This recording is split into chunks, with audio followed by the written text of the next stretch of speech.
So, welcome to Sitges. Estamos aquí en la rueda de prensa, encuentro de la película de sección oficial de hoy, La hermanastra fea. Con nosotros tenemos a la directora Emily Blitzfeld. Sorry for the pronunciation, please. Welcome to Sitges. Thank you so much. Liam Newen, actress of the film, and Thea Sophie Lochner. I love her. La hermanastra fea ha sido uno de los objetivos fundamentales del festival durante este año.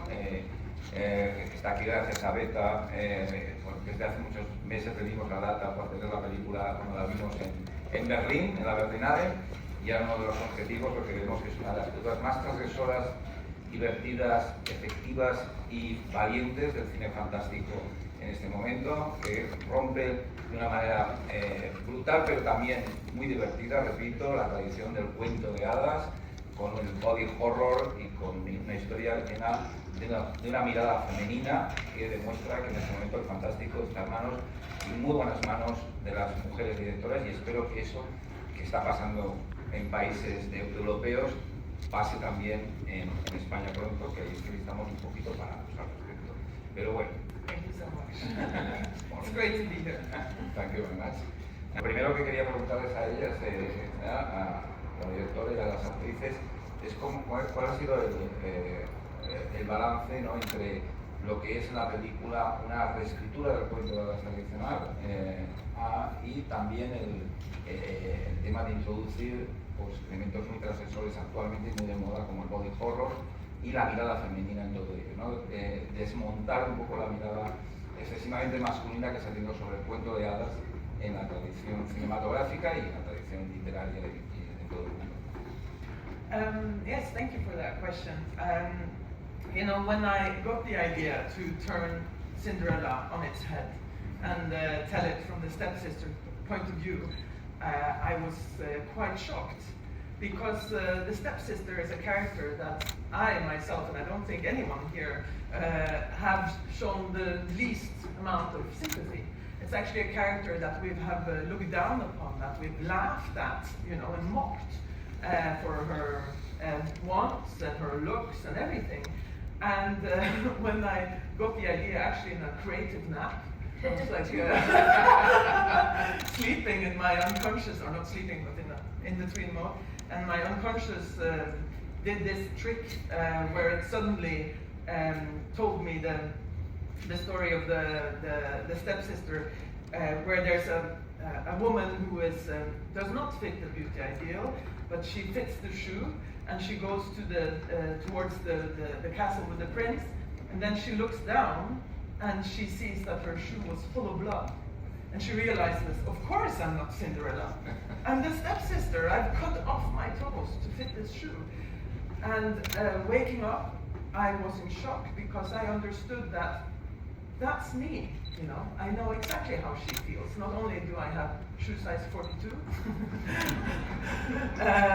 but I have felt my fair share of pressure to try to fit in within the beauty ideal, and I thought there must be more women than me that feel like her, because actually there is only one Cinderella, one ideal, and the rest of us struggling to try to fit her shoe, we're stepsisters. And I thought it's time that we, you know, redeem this character, that we actually show her some sympathy, and in the same time show ourselves some sympathy.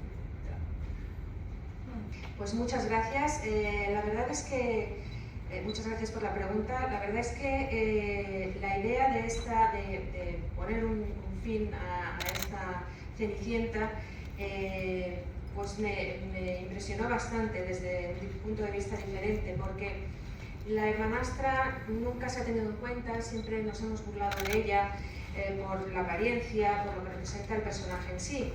Pero esta idea surgió de un sueño que tuve, en la que recuerdo que conscientemente pensé en la historia de la hermanastra, en cómo representaba todo el contrario de lo que es la idea de belleza. Y soñé con la escena del zapato, en la que se descubre, la hermanastra va al castillo del príncipe y con el zapato y ve que está lleno de sangre, porque obviamente no era Cenicienta y se tuvo que cortar los dedos para que le cupiera el zapato. Así que me desperté bastante en shock, porque me di cuenta que yo era esa hermanastra, ¿no? Además que tengo un pie grande, creo que calzo un 42, así que todas somos esas hermanastras, no solamente yo, porque tenemos esa presión del ideal de belleza. Y estamos bajo esa presión porque solo hay un ideal de belleza femenina, que es la de Cenicienta, pero creo que somos muchas las mujeres que sentimos esa presión y que nos representa mejor la hermanastra, y que creo que tenemos que tener un poco de consideración y empatía hacia este personaje y hacia nosotras mismas. I just want to answer your question and say that with Elvira, I really wanted to redefine the archetype that she represents in the original tales. You know, it's she doesn't really have space in the original Cinderella stories to be a full woman. She has all her actions, and she's everything that she does comes from somewhere evil, or they want us to believe that, you know, that she's evil, and that the evilness is also represented in something ugly, like a big nose or a big booty, you know, like it's very, she's not really nuanced in those fairy tales. And so what Amelia did with Elvira, and then what we worked with, and what we found important in Elvira was to make her a whole character. Like, she has her flaws, and she has this sort of evilness, but where does this evilness come from? You know, we wanted the audiences to empathize with her and to see where these actions come from, and why should she just do this stuff to herself, and to love her, you know, because then you really see that these actions really are just the society's standards portrayed through Elvira's insecurity. And I found it so important, the Elvira that we portray in the beginning of the movie, because that's who she really is. And that's also where she's most, like, she's pure, you know, she's not even aware that she has a body yet. She just dreams about a princess, she just wants to be loved. But then suddenly the world falls upon her because she realizes that, damn, my body has power. And I have to change myself to get to anywhere, you know. And so I think that's something you did very clever. Like, with redefining the fairy tale and the character. And if, to add just a short thing, I think what Leah is saying is that it was very important for me to not just make another Cinderella character. Yeah. You know, to make the stepsister into another, you know, she was always nice. But the truth of the stepsister is really, you know, what the pressure for beauty or self-objectification, what it does to you, and how you can then end up with how far it can go. Yeah, how far it can go, and how it doesn't really, you don't become a better person with feeling bad about yourself and comparing yourself to others. La respuesta de Lía ha sido que para responder a esta pregunta, sí, en realidad lo que queríamos era redefinir el arquetipo de la hermanastra del cuento original, porque Elvira no ha tenido nunca espacio como para desarrollarse como personaje completamente. Todo lo que hace parece que está relacionado con el mal, y nos quieren hacer creer que ella cree que es mala y que todo lo que hace es porque no es bella, la nariz grande, los pechos. Así que lo que queríamos era construir un personaje completo y explicar en todo caso de dónde venía esa maldad, y que la audiencia empatizara y la quisiera, ¿no? ¿Por qué sus acciones son las que son? Y la respuesta es porque tiene una inseguridad que le viene de esa presión social. Entonces Elvira queríamos cambiar el principio de la historia. Ella es un personaje puro al principio, no es consciente ni siquiera de que tiene un cuerpo, pero se da cuenta de que ese cuerpo es poder, y entonces decide cambiarlo. Así que queríamos redefinir un poco lo que es el cuento tradicional. Y Emily ha comentado que no queríamos que Elvira se convirtiera en una Cenicienta más, pero queríamos explicar esta presión de los estándares de belleza, qué es lo que nos hacen, qué consecuencias tienen en todas nosotras, hasta dónde llegarías para cambiarlo y sobre todo que el compararnos a otros o el conseguir ser más bella no nos hace mejor persona. Congratulations for the film. Bueno, el señor Sona ya ha hecho la pregunta resumen de todo, un poco, solo voy a ampliarla con tu permiso. La película, bueno, es una reinterpretación de los cuentos clásicos, la metáfora es obvia, pero sigue siendo incómoda, necesaria, furiosa, pero me gustaría preguntarle a la directora y guionista cómo ha conseguido generar la empatía en todo tipo de espectadores, haciendo de esta trama una sátira social feminista, pero muy divertida al mismo tiempo, cosa que creo que es muy difícil. Yeah, that's a good question. So I think, if you make, it's a very bleak theme, it's very horrible, these things the character does to herself, and she's very down on herself, and being a victim of the tyranny of beauty is not a fun thing. But somehow, as a victim of this myself, one of the things I needed was humor to survive. And the whole idea of wanting to marry a prince in 2025, it's quite funny, though, that you dream of marrying a prince and that women still, have this dream. And I think it's important to be able to laugh at those things, because it means that you have evolved, that you can understand that that not everything I took so seriously, it's actually not so serious.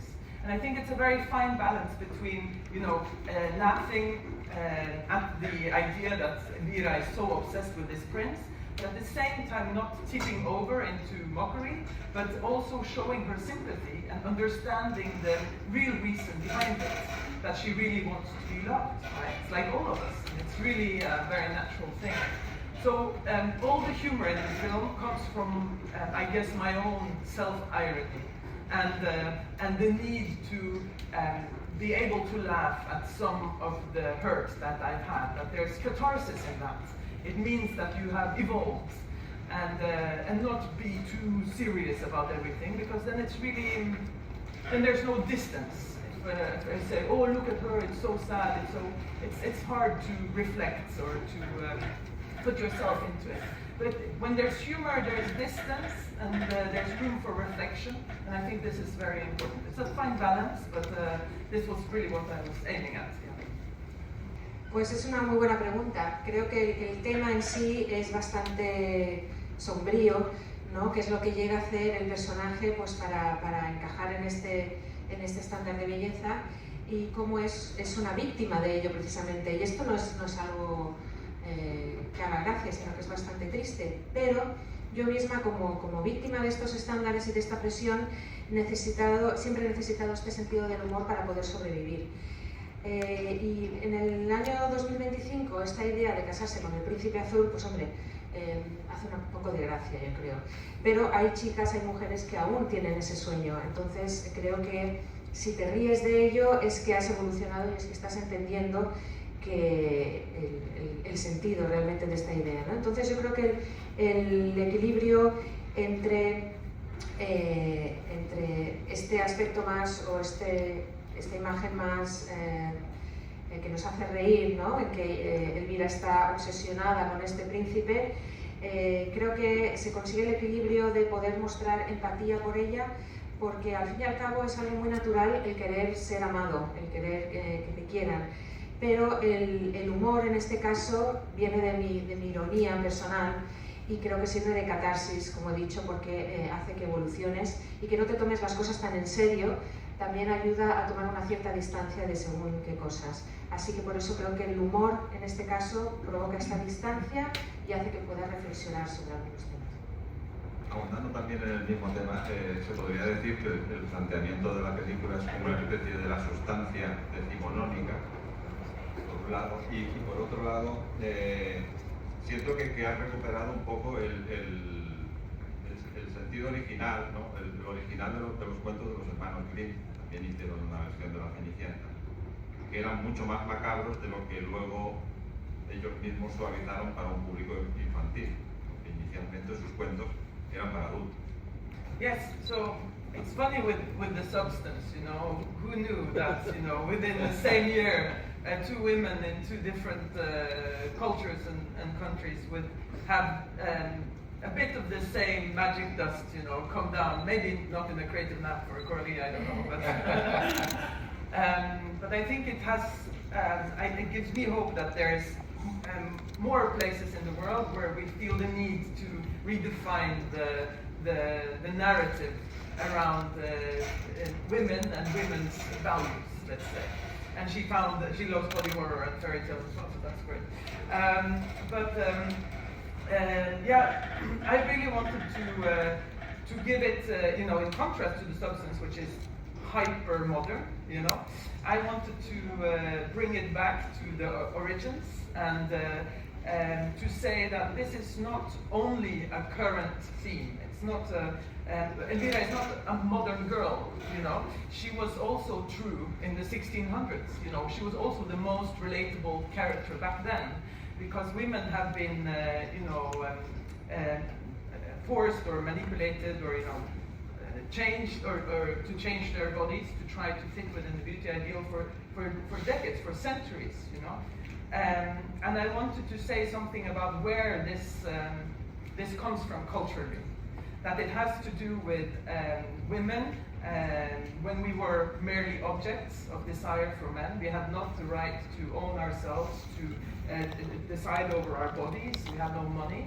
So the only way to get power was to become the perfect object, so we could please men and marry them and hopefully, you know, manipulate them a little bit.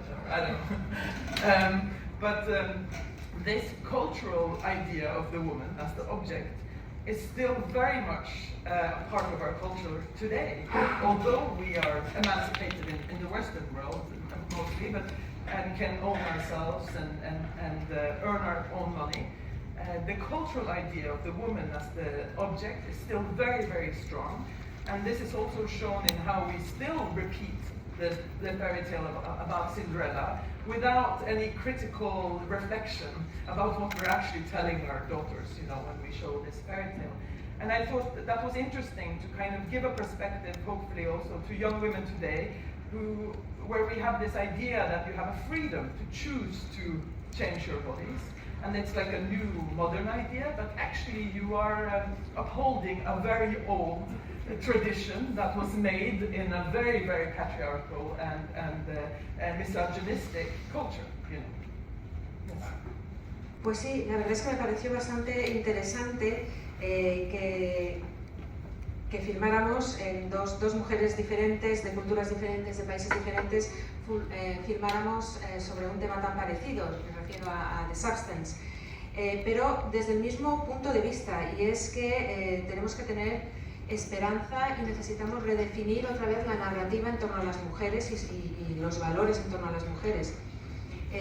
Sé que a la directora también le encanta el body horror y yo lo que quería hacer, a diferencia de The Substance, que es una versión en un contexto moderno, yo quería volver a los orígenes y para darnos cuenta que Elvira no es un personaje, aunque no es un personaje moderno, es de los 1600, del siglo XVII, aún tenemos algo en común y aún podemos sentirnos representadas.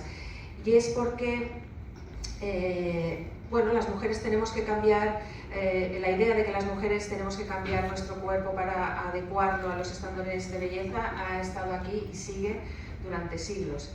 Así es que lo que yo quería decir es de dónde viene esta idea, ¿no? Y es que seguimos siendo objetos y sobre todo en esa época pues no teníamos, las mujeres no tenían ninguna libertad ni siquiera económica. El único arma que tenían era casarse y bueno, a lo mejor en todo caso manipular. Y esto sigue siendo aún verdad, sigue siendo un valor en nuestra cultura. Aunque tenemos una emancipación, las mujeres nos hemos emancipado económicamente, aún sigue esta idea de que somos un mero objeto. Y esto es lo que yo quería mostrar en la película también con las otras hermanas, la madre, ¿no? Que aunque tenemos libertad para cambiar nuestro cuerpo, aún es una idea patriarcal y misógina en cuanto al valor de las mujeres. Hay una de las intervenciones del arquetipo que me parece más interesantes e innovadoras también en esta película, que es la relación entre las hermanas trans, entre las hermanas. Preguntarle un poco por esa decisión, porque digamos que es la que yo diría que es de los giros más feministas que he visto en los últimos tiempos, y que sobre todo nos habla de una sororidad no solo sanguínea, genealógica, sino también política y por lo tanto replicable más allá. Yes, thank you for that question. I hope that you will all replicate this sorority. Alma represents something very special for me because, as I said earlier, I've been a victim of tyranny of beauty myself. I struggled for many years with body dysmorphia and had a hard time with thinking that I was worth loving because of how I looked. I think many women and also men can relate to this. And what had happened, was that I had internalized the objectification and started self-objectificating, and my gaze was on myself was totally manipulated, right? And in my darkest moments, what would I be without my almas? It's very hard to help yourself out of that because you have a tapeworm inside your brain. You've been manipulated. And I really needed the people around me who helped me and helped me to see that my value was other places and that my gaze had been manipulated. And that the beauty industry, or the appearance industry that I like to call it, that they had actually taken beauty from me, but actually beauty is owned by me and not by them, and that they are actually earning money on my insecurities. So I really hope that the sorority between these two sisters show that this is not a private problem, or it should not be. Of course, it's very personal to the people who experience it, but it's a societal problem, and where we need each other to help to take our gaze back, from this industry that is really, capitalizing on our insecurities. Yeah. Pues muchas gracias por la pregunta. Yo creo que todos debemos replicar esa sororidad que muestra Alma en la película. Para mí es un personaje muy, muy especial porque cuando yo me he sentido víctima de esta dismorfia del cuerpo, cómo me veía yo misma, pues pensaba que no merecía ser querida. Y supongo que eso también hoy en día les pasa a algunos hombres, pero tenía tan interiorizado esta objetificación, esta manipulación, que no sé qué habría sido de mí si no hubiera habido un personaje como Alma en mi vida. Y lo que quería mostrar con esta sororidad es que todos necesitamos gente que nos apoye a nuestro alrededor, que nos ayude a ver que nuestro valor viene de otros lugares, no solamente de estos cánones de belleza con los que hemos estado manipulados y con los que se han lucrado, ¿no?, algunas partes de la sociedad y que nos han quitado esa belleza que todos tenemos basada en nuestras inseguridades. Así que la sororidad creo que, aparte de que representa este problema tan personal, de que necesitamos a personas que nos apoyen, creo que también es un problema de la sociedad en general. Así que necesitamos ayudarnos unos a otros. Esto es lo que representa la sororidad de Alma en la película. I'm curious about your trajectory coming from doing short films to feature films now. And I'm sure there were some challenges, some insecurities during especially the writing process. And I want to extend this question to all three of you. What were some of those challenges, internal challenges, that you overcome, and how do you achieve that? How do you manage to do that? So, thank you for that question. Yeah, so first of all, I kept it a big secret, big fat secret, that I hadn't made any movies outside the film school ever. This was not something I was talking loud about. But I was also so sure that with this idea in my hands, I knew what to do. And I would, in the process of developing it, learn what to do with it, and also, you know, I consider one of my greatest talents to surround myself with even more talented people than myself. But the biggest challenge was actually, as you say, in the writing process, in those years before I had the script that could really, you know, sell the idea. And it was a long process to, you know, it's quite high concept, the film, in a way, and I knew the script needed to be even better because of that. Again, I surrounded myself with very, very talented people that helped me become a writer, which I was not. Yeah, I think one of the most important things is that to find those people who believe in you. So when you don't believe in yourself, you can outsource that belief to others. Yeah. La pregunta ha sido en cuanto a la trayectoria tanto de la directora como de las actrices. La directora en concreto, que has pasado de hacer cortos a este largometraje, ¿cuáles han sido los retos, las inseguridades de todo este proceso y cómo los has superado? La respuesta de la directora ha sido, pues en un principio guardé el secreto de que estaba escribiendo para hacer películas, aparte de los proyectos que estaba desarrollando en la universidad. Pero creo que es una muy buena idea, estoy segura de que es muy buena idea, estaba muy segura de que la idea que tenía entre manos tenía que desarrollarla y tenía que aprender de ella, pero creo que uno de los talentos que tengo es que sé rodearme de gente que es mejor que yo, y para superar estos retos, sobre todo en cuanto al proceso de escritura, que me tomó bastante tiempo. Así que creo que con la ayuda suficiente y de la gente correcta, pues me enseñaron o aprendí a ser mejor escritora, y el guión se mejoró bastante. Así que creo que es importante esta capacidad de poder poner en manos de otros el hacerte pensar que eres buena en lo que estás haciendo. I think for me, you know, the biggest challenge was, I think one of the things I also love about this movie is that this is the stepsister story, but Cinderella is also afforded a new chance to, you know, be a human being with a lot more agency than the archetype we've seen of, you know, damsel in distress, or, you know. And so we had a lot of discussions about what is it about her that makes her the ideal and beautiful, whatever that is. And I think with her it comes, as cliche as it sounds, but from the inside, that she has this self-acceptance, worth, assuredness. She's like, yeah, I'm where I'm supposed to be, and I will take the space that I need to take. And to me, I think that was the scariest part, to step into that feeling of self-acceptance.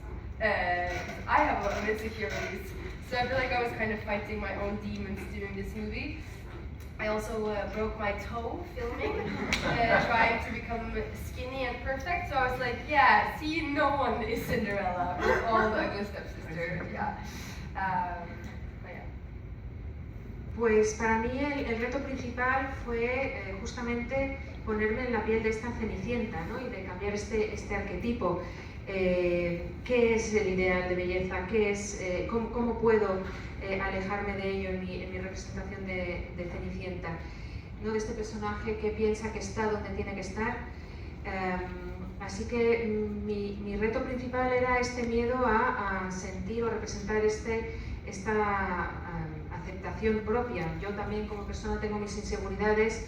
De hecho, durante el rodaje me rompí un dedo del pie, así que nadie es perfecto. Yeah, I don't really know what to say. I think my biggest challenge was to balance Elvira and to always try to be truthful to who she was during all her darkest moments, and just give her love, because playing a character that hates herself so much kind of affected me personally a lot, because I also started to love her through being her, and it's a very complex thing as an actress. Like I started to become her. I was her every day, and then as a private person, I have a lot of love and acceptance for myself, and I've worked so hard for it. And to sort of throw that all in the bush, all under the bus, you know, like just to like, I don't know. I feel like I'm just like breaking my own heart through playing Elvira, and it just like put me back to those insecurities that I once had, and so it was just quite challenging to constantly give her the love that she deserved, even in her darkest moments. And that reminds me of a very funny story on set, because Leah, you know, you were 21 or when we shot? No, 22. And tried, you know, cast this young woman that had insanely long days. We shot the film in 28 days, which is insanely short. And she was in makeup for hours before she came on set. And, you know, all of us worked really hard, but Leah, she said, no, I can keep working overtime and all that. And I thought, you know, it's a very physical, demanding role and emotionally demanding role. And I thought, oh my God, I'm going to break this girl, you know. But she was so strong. But then one day after, you know, Elvira falls down the stairs, I found Leah crying. And I was like, shit, now it's happened. You know, I've broken her. The whole shoot is going to fall apart. And then I went up to her and I was like, Leah, are you okay? And then she said, yes, it's just so sad for Elvira.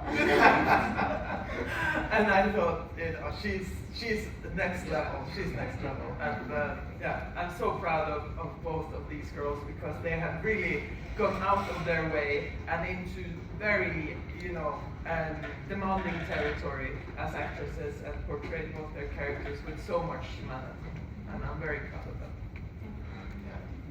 En cuanto a la misma pregunta de los retos al hacer la película, Leah ha comentado, pues, ¿qué puedo decir? Lo que quería era, sobre todo, darme apoyo en cuanto a la representación de Elvira, y hacerlo lo más verídico posible, o ser honesta con el personaje, incluso en los momentos más oscuros en los que sentía que tenía que querer a este personaje. Me ha encantado convertirme en ella, y esto me ha ayudado a tener más amor y aceptarme a mí misma mucho mejor, aunque a veces tuviera que romperme casi para mostrar ese amor también por el personaje, porque en ocasiones me llevaba a estas inseguridades que siempre he tenido, ¿no? Y la directora ha comentado, tengo que contar una historia que pasó en el set de rodaje. Día, solo con 20 años, rodamos durante 28 días y era una locura, sobre todo por las horas que tenía que pasar en maquillaje. Ha sido un trabajo muy exigente físicamente, y yo pensaba a ver si voy a romperla, a acabar con esta chica, pero un día en una escena que estábamos rodando en la que Elvira baja las escaleras, después me encontré a Leah llorando y pensé, bueno, ya está, ya ha pasado. Y entonces le pregunté qué es lo que le pasaba, y me dijo que estaba muy triste por el personaje de Elvira. Así que creo que ha hecho un trabajo espectacular, creo que está en otro nivel, y estoy muy orgullosa de estas dos actrices que han hecho un trabajo excelente y muy exigente. En La hermanastra fea, el precio de la belleza es carísimo, y las escenas son brutales de la transformación. Mi pregunta es, ¿os impusisteis algún límite? ¿Hasta dónde podíais llegar al momento de hacer mutilaciones, transformaciones, o aún podéis haber llegado más? So, you know, budget and time is always a question. But also in terms of, you know, I knew it was going to be a body horror, and I knew it needed to be enough body horror to please myself as a body horror fan and the other body horror fans out there. But I didn't want to scare away the audience either, because I really wanted to invite in young women who actually have a relationship to Cinderella, and the ones I wanted to see this movie, you know. So, so it was a fine balance of like starting it as this innocent, feminine, pink, you know, fairy tale, and then slowly but surely twisting it into the dark underbelly and inside, let's say, of this feminine fairy tale. But with body horror, what I think is the difference with body horror from pure gore is that body horror always carries meaning. Whatever it does, it's a metaphor or it's a deeper meaning in the transformation that happens on screen. So the limit I had for myself as a writer was there always needed to be meaning, a deeper meaning in what was happening. I could not just gore out to gore out. You know. So, for example, the tapeworm that Elvira swallows in the middle of the film is a metaphor for her self-objectification that eats her up from the inside, literally and metaphorically. Bueno, aparte de los límites de presupuesto y tiempo, como ya he dicho, soy fan del body horror, pero lo que no quería era espantar o asustar a la audiencia, porque quería que las mujeres jóvenes vieran la película, lo que era importante. Así que tenía que encontrar este equilibrio entre este principio de la película cargado de inocencia, de color rosa, de cuento de hadas, y transformarlo lentamente en este cuento de hadas desde el punto de vista femenino y retorcido. Pero la diferencia con el gore, digamos, es que el body horror siempre esconde una metáfora. Tiene que tener un significado. Y, por ejemplo, en el caso de la escena en la que Elvira saca esta culebra, ¿no? de su cuerpo, pues es una representación de la objetivación y de lo que ella tiene dentro que tienen que sacar físicamente. Muy bien, pues hasta aquí la rueda de prensa, el encuentro. Thank you very much. This night the film will be in the official screening in the auditorium. It's a special night because it's a Saturday, for Saturday in Sitges is the Funky Walk, and we have a special event this night with the best dress. The ugliest. Thank you very much. Thank you.